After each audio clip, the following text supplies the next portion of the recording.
Bonjour, dans cette courte vidéo, je vous explique comment reconnaître une huile essentielle de qualité. Vous allez voir qu'il y a des mentions qui doivent absolument se trouver sur votre flacon d'huile essentielle pour vous assurer un minimum de qualité. Attention, le flacon d'huile essentielle étant parfois petit, vous allez devoir être un détective perspicace pour trouver les informations nécessaires. Je m'appelle Alexia Jadot, je suis docteure en pharmacie et experte en aromathérapie.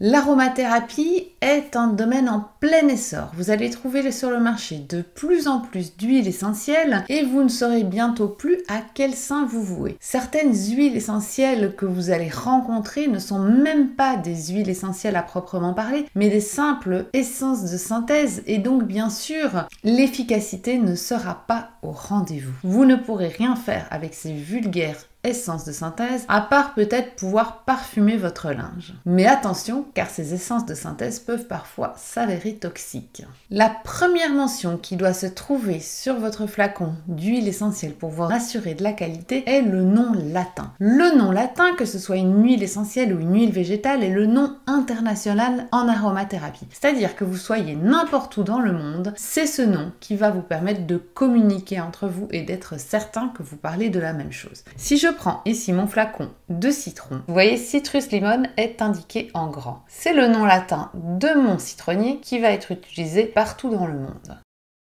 Ensuite, faites attention à la notion de chémotype. Alors pour le citronnier, il n'y a pas de notion de chémotype, mais si vous partez par exemple sur du thym, le thym, il peut y en avoir plusieurs différents. Le thym thymol et le thym thujanol, pour n'en citer que deux. Le thym thymol étant plus puissant au niveau de son effet anti-infectieux que le thym thujanol, mais étant aussi plus dermocaustique, donc toxique pour la peau, mais également toxique pour le foie. Le thym thujanol n'étant pas toxique pour la peau et même protecteur du foie. Donc vous voyez, quand on parle de thym, encore faut-il savoir de quel thym on parle. Je parle toujours à mes élèves de l'histoire de cette patiente qui avait voulu soigner son angine avec de l'huile essentielle de thym. Et pour cela, elle en avait avalé 2 gouttes. Posologie classique, 2 gouttes 3 fois par jour. Sauf qu'elle est venue me voir après 48 heures en me disant qu'elle avait de plus en plus mal. Je n'ai pas trop bien compris, je lui ai demandé de me ramener son flacon de thym et il s'avère qu'on lui avait vendu un thym à thymol, qui est très caustique pour la peau et encore plus caustique pour les muqueuses. Donc en fait, ça faisait 48 heures qu'elle avalait 2 gouttes d'une huile essentielle très caustique. Et donc en fait, elle était toute brûlée. Donc,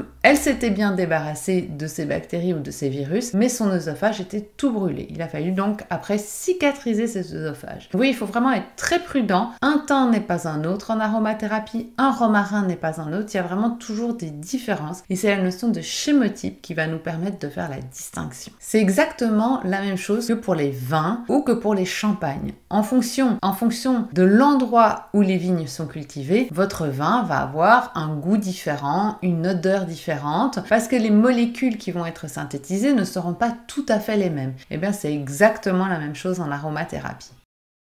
La troisième mention que vous devez trouver sur votre flacon est la partie distillée. C'est très important. Si je prends mon exemple de citron ici, hop, elle est écrite toute petite, c'est le zeste. Donc bien sûr, c'est très important parce que l'huile essentielle, en l'occurrence ici l'essence, allez revoir la différence dans une vidéo, la différence entre une essence et une huile essentielle, j'y pense là. Ici, je distille mon zeste. Si je distille la feuille, je n'aurai pas mon huile essentielle, mon essence de citronnier. Prenons l'exemple de l'oranger amer, qui est vraiment très très marquant. Eh bien, je peux pas dire que j'ai de l'huile essentielle d'oranger amer, parce que en fait, l'oranger amer, si vous distillez la feuille, vous obtenez le petit grain de bigarade. Si vous distillez la fleur, vous obtenez l'huile essentielle de néroli. Et si vous distillez le zeste du fruit, vous obtenez l'essence d'orange amer. Donc vous voyez que la partie distillée est vraiment toujours importante à être notée sur le flacon.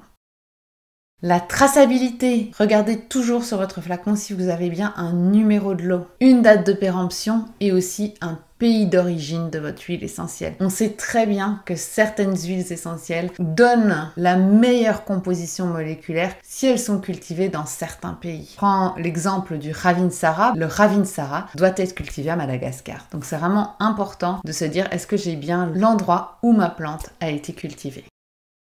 Et la cinquième mention, vérifiez bien que votre huile essentielle est biologique. On l'a dit, les pesticides sont solubles dans le gras. Votre huile essentielle permet de solubiliser les pesticides. Et c'est le grand problème qu'il y a eu avec l'huile essentielle de lavande, qui n'était pas bio, et on a pensé que l'huile essentielle de lavande pouvait provoquer des troubles hormonaux chez le jeune enfant et agir comme perturbateur endocrinien. En fait, il n'en est rien, il est prouvé à l'heure actuelle que ce sont les pesticides qui s'y trouvent qui sont des perturbateurs endocriniens et non pas l'huile essentielle en elle-même. J'espère que cette courte vidéo vous aura aidé à y voir plus clair et je vous dis à très vite pour une nouvelle vidéo. Je vous souhaite une belle journée aromatique. Si cette vidéo t'a plu, je t'invite à me laisser un commentaire et je te donne rendez-vous dans 15 jours pour une nouvelle vidéo.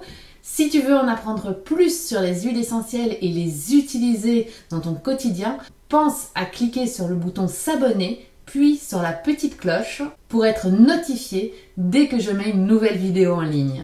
Et c'est parti pour la transformation. Je termine avec un cadeau d'accueil. Tu recevras aujourd'hui ton guide qui te livrera les 9 erreurs à éviter lorsque tu utilises les huiles essentielles. Tu trouveras le lien pour télécharger ce guide juste en dessous de cette vidéo. Je te souhaite une belle journée aromatique.